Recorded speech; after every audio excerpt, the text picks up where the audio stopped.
Aloha, everybody. Welcome to the program. I'm really excited because I've had the opportunity to share the load of interviewing the different governor candidates, the gubernatorial candidates for governor for 2022, which is very, very important for our future and for our children's future and our grandchildren. And that's why I had the privilege and opportunity of interviewing Heidi Tsuneyoshi, council member Heidi Tsuneyoshi, right here in our offices at Inspire. You're going to hear her heart, her reason for running. And so lean in, listen, and make sure that you make a biblical decision on who you're going to vote for. Well, Heidi Tsuneyoshi, thank you so much. Do I say council member, councilwoman Heidi Tsuneyoshi? It's interchangeable, so however you feel. Okay. Councilwoman, council member. Okay, Your Honor, is that okay? Thank you. Thank you. Thanks for joining us. Thank you for having me. Awesome. You know, like I said at the beginning of this, and all of the interviews that we're going to be doing, we're asking the different candidates who are running for governor. We wish we could do the lieutenant governor's race. We wish we could do all the different seats, but we can't. We only have time for this. But I think this is a very important time in the history of Hawaii, in our nation, and all of that. Can you tell us a little bit about your background and how you got involved in politics? Was it a dream all your life? Was it reluctantly? Was it like the accidental tourist? How did you get involved in politics? Sure, thank you. So I never thought I would be in politics ever. It's a big surprise to me, especially with the venture that I'm on now, running for governor. Definitely never thought that would be a possibility. But my background is in social service. I have my degrees in psychology. I have my master's degree in counseling psychology. So my whole journey has been all about how I can serve people. So I've worked in homeless and transitional shelters. I've worked in the women's prison.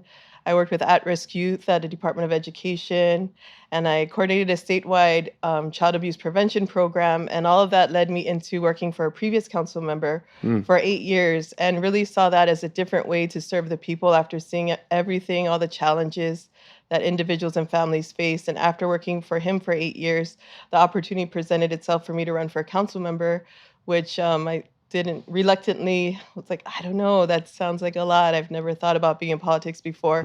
And ran, and it was an unlikely victory, but it was a victory all the same. So it made it so amazing that the people spoke out in that way. And after the years of service now as a council member and seeing what's happened to our state and seeing what's happened to our people, the re-election route would have been much easier. And we've had a good 4 years, so I can do one more term as council member.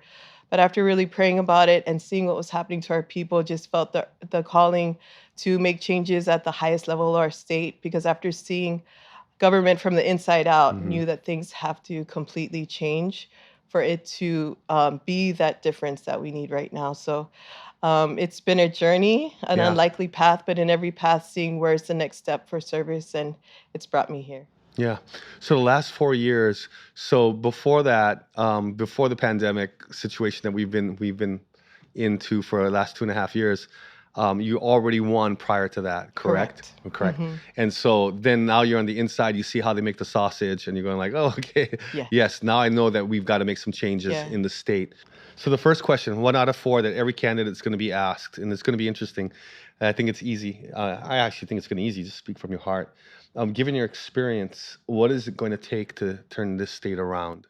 One of it is the major part for me is building a team who's first and foremost, they have a heart for the people. Unfortunately, in government, it seems that it's come to where government sees themselves, elected officials see themselves as a standalone. These are my decisions. This is what I'm going to do. But government was always supposed to be a voice for the people. Yeah. And that really has caused me great concern to see that we've moved so far away from that. Yep. So the biggest thing that I can see is building leaders and building a team. As governor, I'm really looking forward to building a team where everybody in decision-making positions are making decisions for the people and no other reason, no special interest, no what's my next election going to be like, no which campaign donations do I need, what do the people need, and that's the focus of everything that we do. So I think it's a shift in our thinking, a shift in behavior, and a shift in everything that happens from the top down.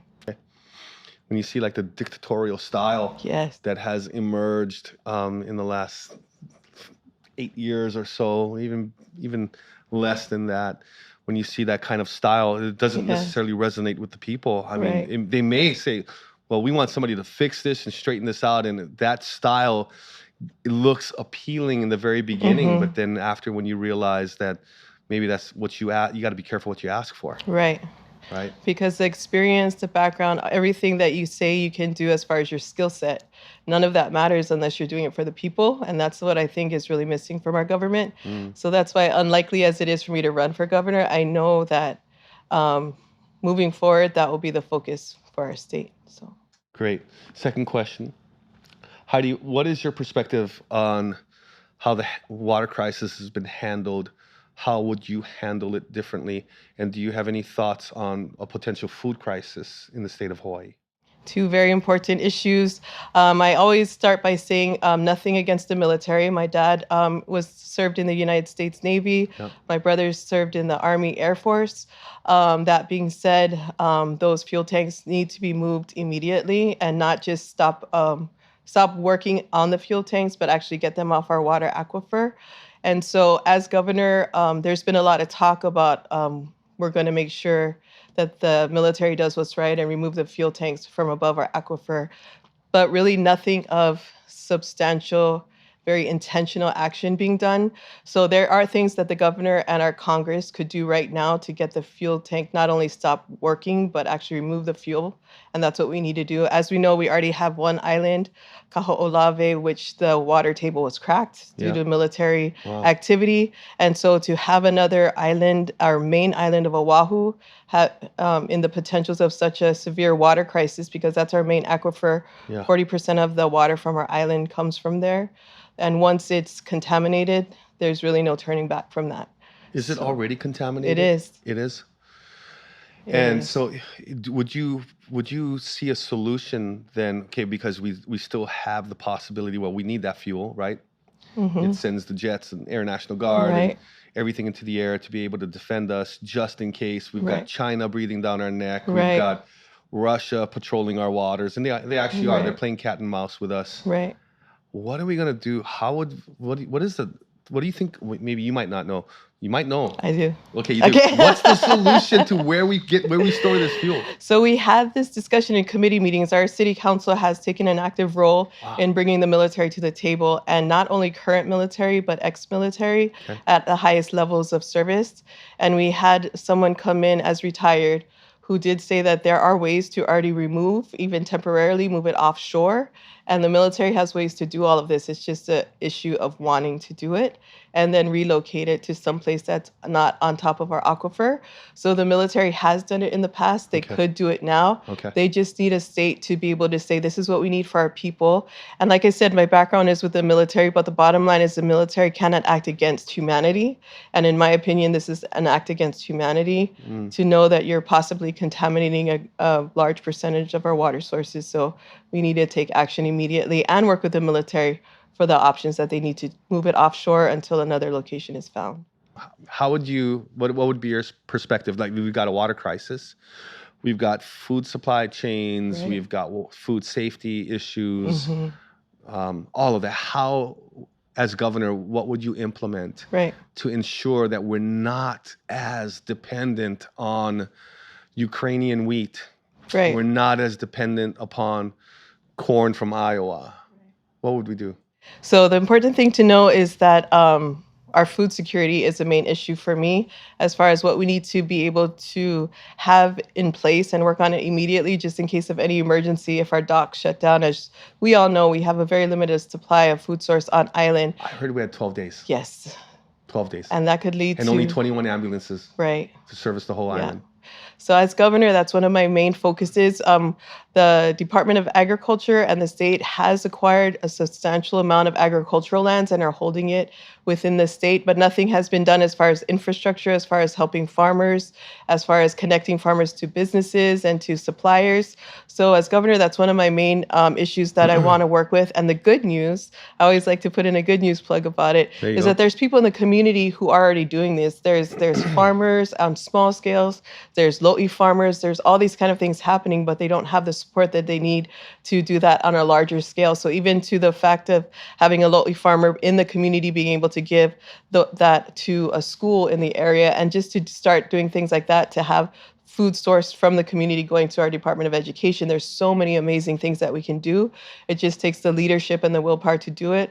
On that note, too, there was a time in history where Department of Health felt it important to shut down our slaughterhouses, and we moved away from having our own beef production to importing a lot of our beef. In my opinion, that was a political move that benefited certain individuals. So we need to bring back our capacity to have and source and have our own food sources here on island. So that includes ranching. We need slaughterhouses. We need all Yeah. these kind of things to support all that has to be done. Because to say we're moving to food security means nothing unless you have all the components to make that happen. Yeah, absolutely. Especially if it takes like 9 months or more to grow crops. Correct. We are so late. We are late We in the are game. so behind schedule right Yeah. now. If we were to have a tsunami that hit our Right. docks, or a strike that we averted, Correct. like the ILWU Correct. workers union on the West Coast, we averted a strike, and that Right. would have shut down our food supply for Right. some time. Anyway, awesome. Thank you. Two more questions. So, tell us your perspective and your stand on family values. Family values are, of course, very critical to everything that happens within a society. So if you have a lot of strife within the family, of course, that is most impactful onto our children. No family is without their challenges. No Yeah. family is without things that happen. But I think along Mhm. with the family values is to make sure that we're there to support families in the places that they're at and bring them to a place of healing and wholeness wherever they are. Because unfortunately, because of so much stress in our society, in my opinion, a lot of people working 2 or 3 jobs. We don't have Yeah. like a Hanai system where if something's going on with mom and dad, you go to auntie's house and auntie will take care of you. Everybody is busy. So there's a lot of times no auntie to go to. You're staying home by yourself. There's no cousins to play with. You're stuck behind your Xbox all day long. And so it's really the breakdown of the family structure, not Yeah. just the nuclear family, but the extended family. Yeah. So really making sure that we support families in every which way that we can. And yeah, so making sure we have the supports for families is very important. Yeah, absolutely. As you know, pastors, we see firsthand Mhm. on how family can actually, be amazing in someone else's life, and how great that is when another family helps adopt another family, or Hanai's another family into theirs. We also see the negative effects of when families don't work well and parents go through a separation or eventual divorce. But all I know is this: I think that one of the core components to a great society is a strong family. Correct. So if we get the family strong, whether it's a single parent family, ideally we would talk about a mother and father together working together to raise the kids. That's an ideal situation. It doesn't always work that way, but as even as a single parent situation, we need strong families in that area. So Heidi, fourth and final question, but they'll probably got a bonus question for you at the end. Nice. So, given the Supreme Court leak on the abortion issue on Roe v. Wade, what's your view on the right to life as a governor? So as we know, our state has already taken a position on that, but with the leak and with everything that's happening, who knows what the long term is going to be as far as how decisions are made and how we move forward. But my perspective on pro-life and making sure that we work closely and making sure that we create a place where everybody can come to the table and talk very honestly about what it is. A little bit about my background as a counselor, I sat with young teenagers who went through abortions. And I don't think people really realize the extreme emotional, physical, every kind of impact, unintended consequences that there are. So first and foremost, I am against abortion, not just because of the right to choose, but because of the detrimental effects to the Yeah. individual. And it kind of makes me, as a woman and as a mother of daughters, makes me very upset when we talk about my body, my choice, because we should be empowering those same young ladies that there's so many other ways that you can empower yourself.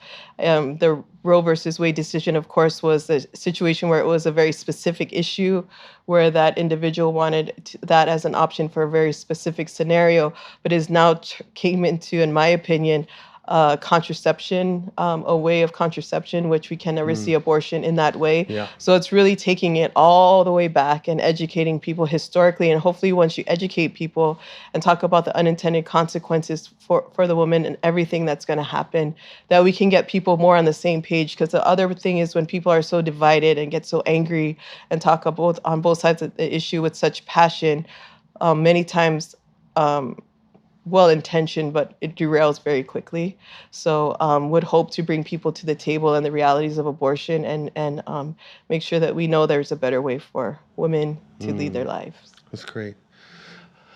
So I have a bonus question. I want you just maybe it'd be more than one. Okay. What do you think your best asset is that you bring to the table as as governor of Thank Hawaii? you. Thank you for that question. Yeah. So I think everything that I've been through, all the positions I've held, all the places I've been, working in homeless and transitional shelters, like I said, working in women's prison, and then leading me all the way up to working within government and seeing it from the inside out, has really made me a candidate like no other because of my background and just being able to bring all that to the table and also having the ability to tell people. A lot of people say, if I get in office, you can expect this from me.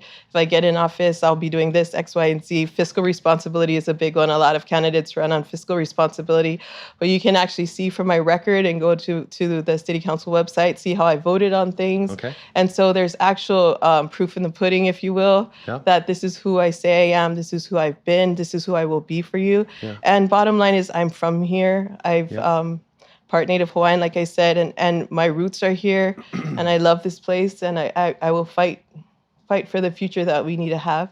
And yeah. Heidi, I was wondering, to a lot of people on Oahu or maybe in the state, you were kind of thrust into the middle of a vaccination mandate discussion. Correct. Where you stood firm and you stood your ground and you did it respectfully. Mm-hmm. If I recall those words, respectfully. Yes. You did that great. Thank you. And to a lot of people, they're like, wow, who's this girl? Who's this woman? And for most people, not a lot of people know the names of the people who are actually serving anyway. Mm-hmm. They don't really know their names because we may not be as informed as we might have been maybe a few years ago when everybody was reading the paper and everybody was watching the news. Right. Not so much anymore. How has life changed since the last 2.5 years for you and your political career and maybe in your personal life? How's it added value? Sure. So just being able to give people hope that somebody was listening on that particular day. I never knew that portion of that long meeting, that was a meeting that actually ended up lasting the full day. So when I realized somebody had made that clip and that so many people had watched it, and I would run into people and they would just say, thank you so much. We felt like we finally had a voice in the chamber that day. And if it wasn't for you saying that, they would have given up hope that anybody was even listening. So what's the sense of even try? Yeah. So that really was just so humbling for me to know that had that kind of impact on so many people. And at that time, I really hadn't thought about running for governor, to be honest. And sure. And after that all happened, and so many people reached out and said, we need somebody willing to listen to us, willing to look at all sides of the issue, willing to take the time to show that what we have to say matters, and willing to not just follow no matter what the situation is. And so it had a big impact on me in just understanding what the people are really needing at this time, mm-hmm. and realizing that if I can be a part of that I'm willing to do all that it takes to help the people in that place. So yeah. It was a lot. I was watching that day from my kitchen. I was like, wow, way to go. Yeah. That's awesome. That's awesome. Last question then. What's going to be your main focus if you get elected? So you have others, but what would be your main focus? So my main focus is really restoring fiscal responsibility back into state government, and by example, hopefully in our local government as well.